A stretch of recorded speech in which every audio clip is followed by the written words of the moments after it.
sometimes we have to push ourselves to do the things that we know we should be doing. Did you know that Jesus did things that he didn't want to do? In fact, his father told him to do something and he didn't want to do it. Did you know that? Well, we're going to read a little bit about it as we go along. Loving your neighbor. Did you know that there's boundaries in loving your neighbor? And you have to know who your neighbor is. Love your neighbor. Love your neighbor is not anybody that is a Christian. Is that true? No. Loving your neighbor is they're only Christians. But I didn't know. I didn't get any shaking of the head there for a minute. Except for in the back and so on. I had that look. Our neighbor is only those who have accepted Jesus Christ. Everyone else is not considered a neighbor. So we are kind to those that aren't our neighbors, but we're especially kind to those who are believers in Jesus, right? So how can we be kind? How can we love our neighbors and do it responsibly? You know, there's a responsibility that we live in this life. We have responsibility to others sometimes. We're underneath their employment. And that may hinder. Or, Jesus even told his disciples, quit talking and visiting. I have a job for you. Did you know that? How many knew that? Jesus told 72 disciples, hey, don't be talking when I send you somewhere. I have a job for you. You need to be doing that job. Don't go on down and try to be nice to everybody you see. I appointed a job for you to do. You need to go and do that job. Well, we're going to read about that too.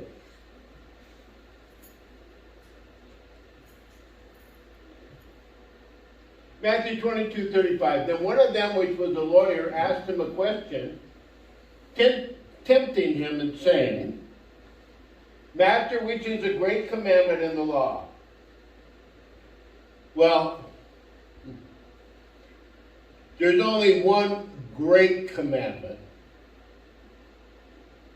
And then there is a commandment under the great commandment that we must all have if we're believers in Jesus. He asked, what is the great one commandment? And I bet you probably are thinking, love your neighbor as yourself. How many are thinking that? It's not true. That's not the great commandment. Let's read what the great commandment is. And Jesus said unto him, Thou shalt love the Lord thy God with all thy heart, with all thy soul, and with all thy mind. This is the first and great commandment. So if someone comes up to you and asks you what's the greatest commandment, it's not love your neighbor as yourself. You can't have the love for your neighbor that God has unless you have Jesus in your heart. You first have to love God. And He has to be first in your life. In everything. Look at that. Love the Lord thy God with all thy heart, with all thy soul, and with all thy mind. That's a lot.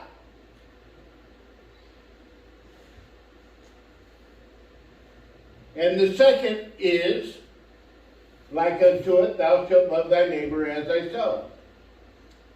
On these two commandments hang all the law and the prophets. If you can love God, the first commandment,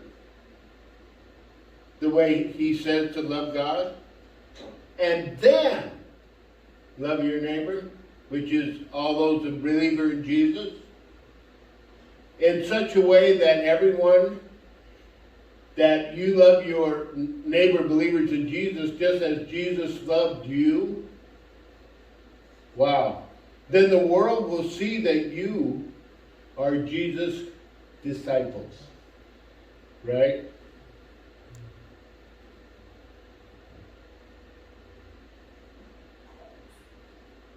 So as we have therefore opportunity, in Galatians 6:10, it says, let us do good unto all, especially unto them who are of the household of faith. Number one people that we are especially to be good to is those that are believers in Jesus. We know that we are to shine the light of Jesus and to be good, especially to those of the household of faith. What, though, is the boundaries we should not cross in helping others? Did you know there's boundaries in helping others? Even if they're the household of faith?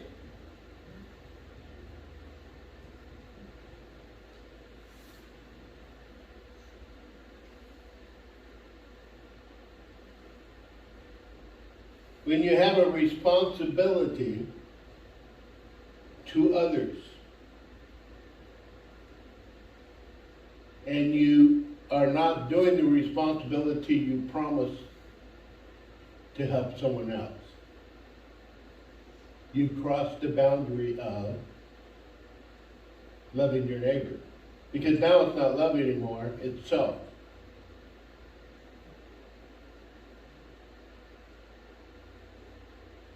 An emergency, though, usually is a kind of a good indicator an emergency happens. You try to help them no matter what.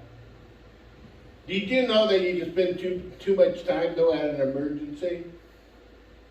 That you actually create problems to your responsibility? If you have an employer and they have a job for you and you're supposed to be doing it and you help someone on an emergency, but you spend a whole bunch of time, and then the person that had you driving the truck, that was the load he needed before, unless his job, there was no more business, or he couldn't pay without that job being done. Which emergency is most important? Well, first of all, you have a responsibility you promised already. An emergency on the way is not something you spend all your time on. Oh, I see something going on, I'll call the police and 911 while I'm driving. Nowhere when a responsibility you take on are you to steal the time of your employer. Wow. An emergency usually is a good rule of thumb in which we can always help others. But spending too much time, even on emergencies, can cause harm. If you are working for others, you can cause more harm being nice to others when an employer needs a job that has been assigned to you to be done quickly and professionally. Other boundaries we should not cross. Charging your employer on time you spend and being nice to others. Wow. Wouldn't that be nice? You got someone to pay you to be nice to others? And their job that they hired you for cost them 3 times as much? Right? Charging your employer on time you spend on being nice to others when they are paying your wages. See, the thing is that when you make a promise or you get hired, you made a promise. It's like a vow. You need to do what they're asking you to do, not what you want to do. What they're asking you to do. Isn't that right? If you're doing this, where you're spending and being nice to others on their time, then you're stealing from your employer. Stealing. So, at Mount Baker, we hired this Venezuelan guy. And I didn't hire him at first. You know, we always have a test to see what they could do for maintenance. Oh, that guy, man, he was out there and he was doing things and he was doing it on time and he could do outlets and certain things that needed to be done, simple stuff for the apartments. I go, wow, this guy can work. This is really good. We got someone that will be able to do our work orders we receive every day and get them done, or apartments that need to be turned over. He could do that properly and on time. So he gets hired. And then I have other work in other apartments I'm working at, and I come back and it's like 2 weeks later. And in those 2 weeks, he had an apartment that he was supposed to turn over, which we normally turn over in a day. And I came in and he hadn't really done anything. Nothing in the apartment. Nothing had been cleaned. Refrigerator's not cleaned. The shower stall's not cleaned. And floor's not dripped. And no painting, hardly at all. 2 weeks. And here he had done a wonderful job when I was there.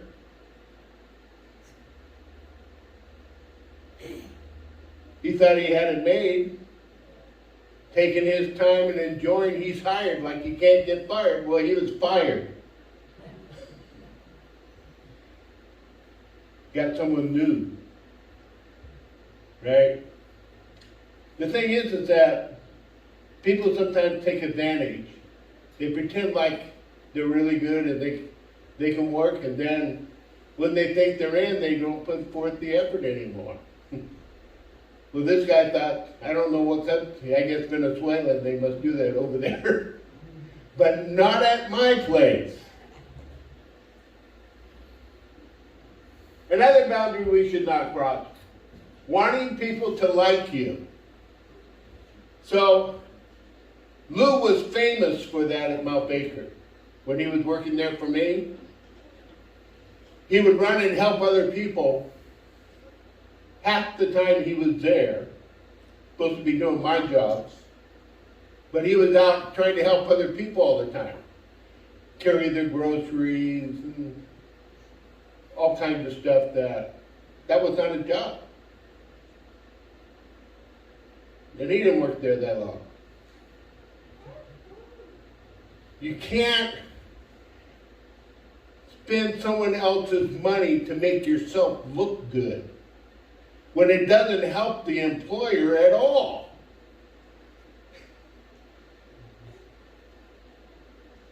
If your responsibility is to your employer, then you are using their money and making yourself look good to others. Again, this is stealing from your employer. Jesus said in John 9:4, I must work the works of him that sent me. While it is day, the night cometh when no man can work. As long as I am in the world, I am the light of the world. Do you think that Jesus wasted his Father's time doing things that his Father didn't ask him to do? Absolutely not. In Ephesians 5:15, see then that you walk circumspectly, not as fools, but as wise, redeeming the time. Now that you become Christians, all the time that you weren't, now you have to think about that time that you need to redeem, bring in, to make up for the time you weren't doing things for Jesus. That's a lot. I thought about that many times. That's a lot. So that's what Jesus told the 72 he sent out. He says, after these things the Lord appointed other 70 also, and sent them two and two before his face into every city and place whither he himself would come. Wherefore said he unto them, the harvest truly is great. I got a lot of work. I got things I need done. But the laborers are few. Pray ye therefore the Lord of the harvest that he would send forth laborers into his harvest. So he tells the 70, go your ways. Behold, I send you forth as lambs among wolves, carry neither purse, nor scrip, nor shoes, and salute no man on the way. Don't visit anyone. You're on my time. Don't try to be nice on my time. You work for an employer. Are you using their time to do your thing? Right? Jesus had a work for them to do, and it was important, but there be no delay in greeting or helping anyone else along the way. You have to be focused. Put blinders on. Focus. What are you supposed to be doing? And whatsoever ye do, do it heartily as to the Lord and not unto men. Do you think that Jesus did any work for his Father that he did not want to do? Yeah. Are you wondering what? Then cometh Jesus with them unto a place called Gethsemane, and saith unto the disciples, sit ye here, while I go and pray yonder. And he took with him Peter and two sons of the Zebedee, and began to be sorrowful and very heavy. And then saith he unto them, my soul is exceedingly sorrowful, even unto death. Tarry ye here and watch with me. And he went a little further and fell on his face and prayed, saying, O my Father, if it be possible, let this cup pass from me. Did he want to do it? Not if there was another way. See, just because you don't want to do it doesn't mean you don't have to. There's responsibility. Jesus knew his responsibility. If there was another way, God would have found it, right? There wasn't. Jesus understood that. And he did what no man could do. He died on the cross, shed his blood. Oh, my Father, if it be possible, let this cup pass from me. Nevertheless, not as I will, but as thou wilt. And he cometh unto the disciples, and findeth them asleep, saith unto Peter, what, could you not watch with me 1 hour? Watch and pray that ye enter not into temptation, and the spirit indeed is willing, but the flesh is weak. He went again the second time and prayed, saying, O my Father, if this cup may not pass away from me, except I drink it, thy will be done. That is our purpose in life, don't you think? We're not here where we see everything is supposed to be given to us on a silver platter. We work hard. We should be working hard for everything. And sometimes God gives us something, and it feels like it's on a silver platter. Right?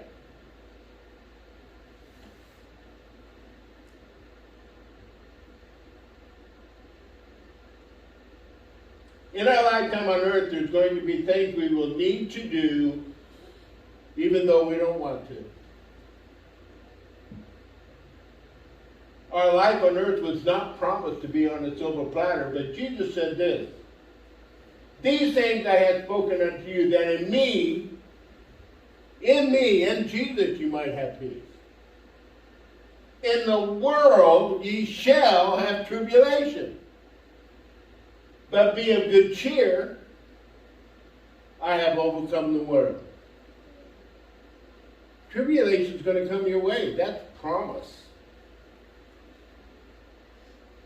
Not silver platter time. You're going to go through it. It's how you go through your tribulation that shapes. Why are you going through tribulation? We have Bible study on this. What are you supposed to be shaped to look like? Jesus. The image of Jesus. The tribulation is supposed to be shaping you to become like Jesus. And Jesus said, if this cup can't pass by me, thy will be done. You are going to have tribulation. You may not like it, isn't that right, Darren? Right.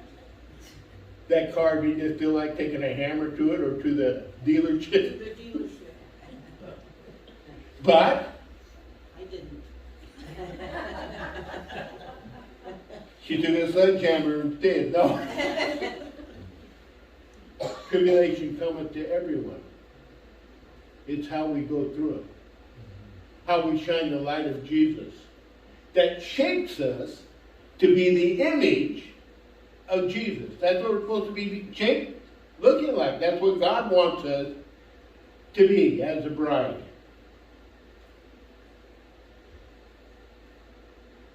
Are you shining the light of Jesus by doing things even though you do not want to? And taking care of the responsibilities you have?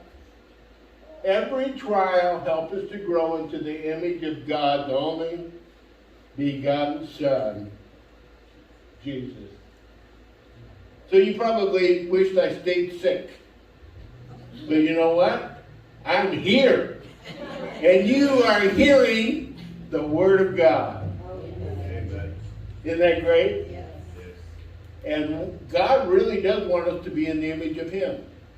But helping everyone, you see, is not God's design. Wow.